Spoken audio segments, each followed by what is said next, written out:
Hello guys, তোমরা কেমন আছো? আশা করি ভালো আছো। আমিও ভালো আছি। আমি আবার একটা নতুন রেসিপি নিয়ে চলে আসলাম। আর এখন ঠান্ডা ঠান্ডা পড়েছে, ধনেপাতার দামও কমেছে।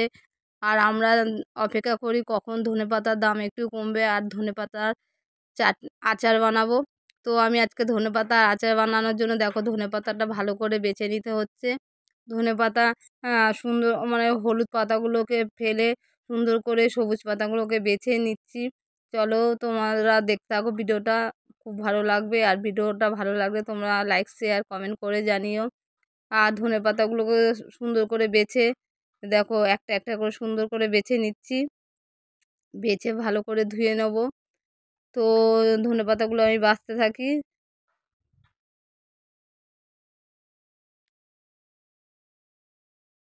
ধনেপাতাগুলো ভালো করে বেছে সুন্দর করে ধুয়ে নেব। এই দেখো সুন্দর করে বাছা হয়ে গেছে।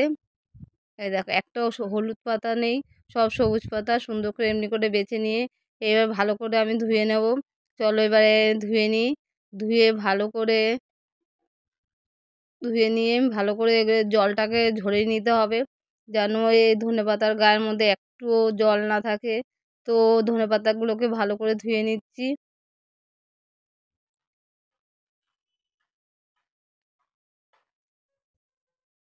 আর তোমরা ধনেপাতা চাটনি খেতে কারা কারা ভালোবাসো একটু কমেন্ট করে জানিও।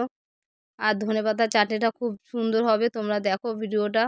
আর ধনেপাতাটাকে ভালো করে ধুয়ে চিপড়িয়ে নিচ্ছি, ধনেপাতা গায়ে যেন জল না থাকে।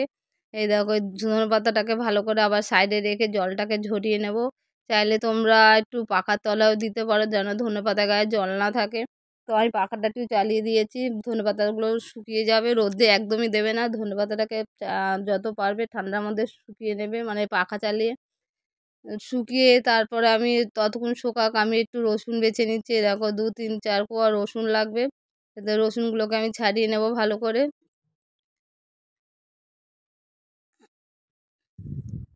সুন্দর করে রসুনগুলোকে ছাড়িয়ে নেব।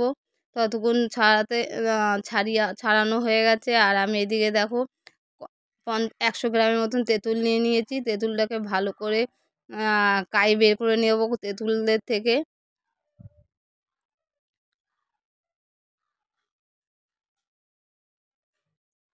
দেখো ধনেপাতা তেঁতুলের থেকে সব কাইগুলোকে বের করে তেঁতুলগুলোকে বেছে ফেলে দেবো, যে ছোবড়াগুলো থাকবে।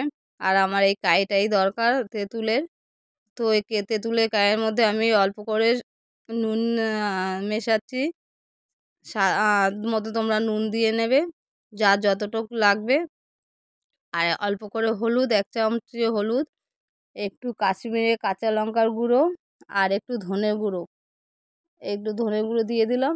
আর একটু কাঁচা লঙ্কা মানে কাশ্মীরি লঙ্কা দিয়ে ভালো করে এটাকে ফেটিয়ে নেব। ফেটিয়ে সুন্দর করে এটাকে ফেটিয়ে নিয়ে আমি সাইডে রেখে দেবো। এ দেখো সুন্দর করে আমি এটাকে মানে ফেটিয়ে নিচ্ছি। তোমরা চামচ দিয়েও ফেটিয়ে নিতে পারো, আমি হাত দিয়েই ফেটাচ্ছি। গ্রেভিটা কত সুন্দর একটু গাঢ় গাঢ় টাইপের হয়েছে। তো আমি এটা একটু রেখে দিচ্ছি। আর এইদিকে দেখো যেই রসুনগুলোকে আমি ছুলে নিয়েছিলাম সেই রসুনগুলোকে আমি একটু পিস পিস করে কেটে নেব।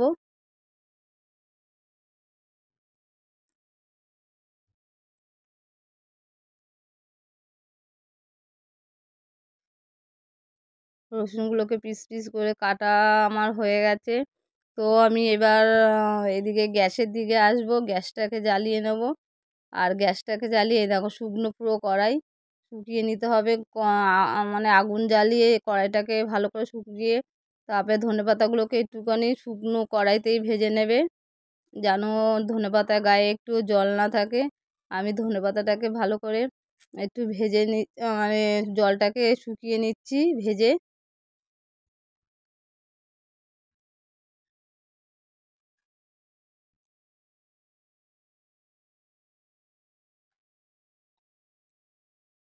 আর অল্প করে কাঁচা লঙ্কা দিয়ে দিচ্ছি। এই দেখো দেখতে পাচ্ছ কাঁচা লঙ্কা, কারণ আমি যে তেঁতুলের কাইটা বানিয়েছিলাম সেইখানেও আমি লঙ্কার গুঁড়ো দিয়েছিলাম। তো এইদিকে দেখো আমার ধনেপাতাটা পুরো শুকিয়ে গেছে, একটুও জল নেই। আর ধনেপাতা শুকিয়ে অল্প হয়ে গেছে দেখতেই পাচ্ছ। আর এক ফোঁটাও জল নেই ধনেপাতার গায়ে। এইবার আমি ধনেপাতাটাকে একটু মিক্সি করে নেব।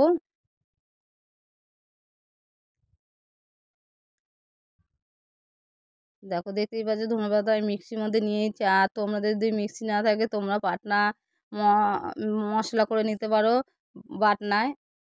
আর এই দেখো আমার ধনেপাতাটা পুরো মিক্সি করে নিয়েছি, পুরো অল্প একটুখানি দানা মানে আঁশাশ টাইপের থাকবে, পুরো মিহি হবে না। যাই হোক এখানে দেখো আমি সর্ষে তেল দিয়ে দিয়েছি, সর্ষে তেলে ভালো হয় এই আচারটা। দেখো এখানে আমি 100 গ্রামের মতন সর্ষে তেল দিয়ে নিয়েছি, আর সাদা সর্ষে আর পাঁচফোড়ন দিয়ে দিলাম। এটা লাল লাল হয়ে গেলে একটু রসুনটা দিয়ে দেবো, যে রসুনগুলোকে আমি কেটে রেখেছিলাম। রসুনটাও একটু লাল লাল হয়ে আসতে দেখতেই পাচ্ছ। এবার আমি যেই গ্রেভিটাকে তৈরি করেছিলাম তেঁতুলের, সেই গ্রেভিটাকে দিয়ে দিলাম, মানে তেঁতুলে কাই। এটা দিয়ে দেখো এটাকে একটুখানি আমি জাল দিয়ে নিচ্ছি, মানে আরেকটু গ্রেভি টাইপের হবে। তো দেখতেই পাচ্ছ গ্রেভিটা জাল হয়ে গেছে, মানে একটু গ্রেভি টাইপের হয়ে গেছে, গা মাখা হয়ে গেছে দেখতেই পাচ্ছ। আর কত সুন্দর একটা রং এসছে। আবার স্বাদ মতো নুন দিয়ে দিলাম, আর অল্প করে চিনি দিয়ে দিলাম। দিয়ে এটাকে ভালো করে আবার একটু মিশিয়ে নেব। মিশিয়ে যে ধনেপাতাটাকে আমি মিক্সি করে রেখেছিলাম সেই ধনেপাতাটাকে আমি দিয়ে দিচ্ছি। দিয়ে ভালো করে এটাকে মিশিয়ে নিতে হবে তেঁতুলের কায়ের সাথে। সুন্দর একটা রং ছেড়েছে আর তেলও ছেড়েছে, সুন্দর একটা জিনিস মানে গ্রেভি টাইপের হয়েছে দেখতেই পাচ্ছ। আর আমার এইটা পুরো তৈরি হয়ে গেছে ধনেপাতার আচার। এই দেখো খুব সুন্দর হয়েছে ধনেপাতার আচারটা দেখতেই পাচ্ছ, আর কত সুন্দর তেল ছেড়েছে। আর তোমরা চাইলে ওপর থেকে আবার একটু সর্ষের তেল গরম করে দিয়ে দিতে পারো। আমার সর্ষের তেল আর লাগেনি, অনেকটাই তেল আছে বলে আমি আর সর্ষের তেল দিইনি। তো এইটা খুব সুন্দর হয় খেতে। তোমরা ভাত, পরোটা বা পোলাওর সাথেও খেতে পারো। আর আমি এটাকে বোতলে করে রেখে দেবো। এটাও তোমরা বোতল করে রেখে দিয়ে অনেক দিন মানে কেয়ার করতে পারবে, মানে অনেক দিন রেখে খেতে পারবে। ফ্রিজে রেখে দেবে, ঠান্ডা হয়ে গেলে এটা তোমরা ঢেলে নেবে বোতলে, বোতলে ঢেলে ফ্রিজে রেখে দেবে, অনেক দিন ধরেই খেতে পারবে। তো ভিডিওটা কেমন লাগলো তোমাদের? আর আমার ধনেপাতার চাটনিটা খুব সুন্দর হয়েছে, তোমরা একবার ঘরে ট্রাই করে দেখো। আর এটা গরমকালেও তোমরা খেতে পারবে রেখে। তো ভিডিওটা কেমন লাগলো? ভালো লাগলে লাইক, কমেন্ট, শেয়ার করে জানিও।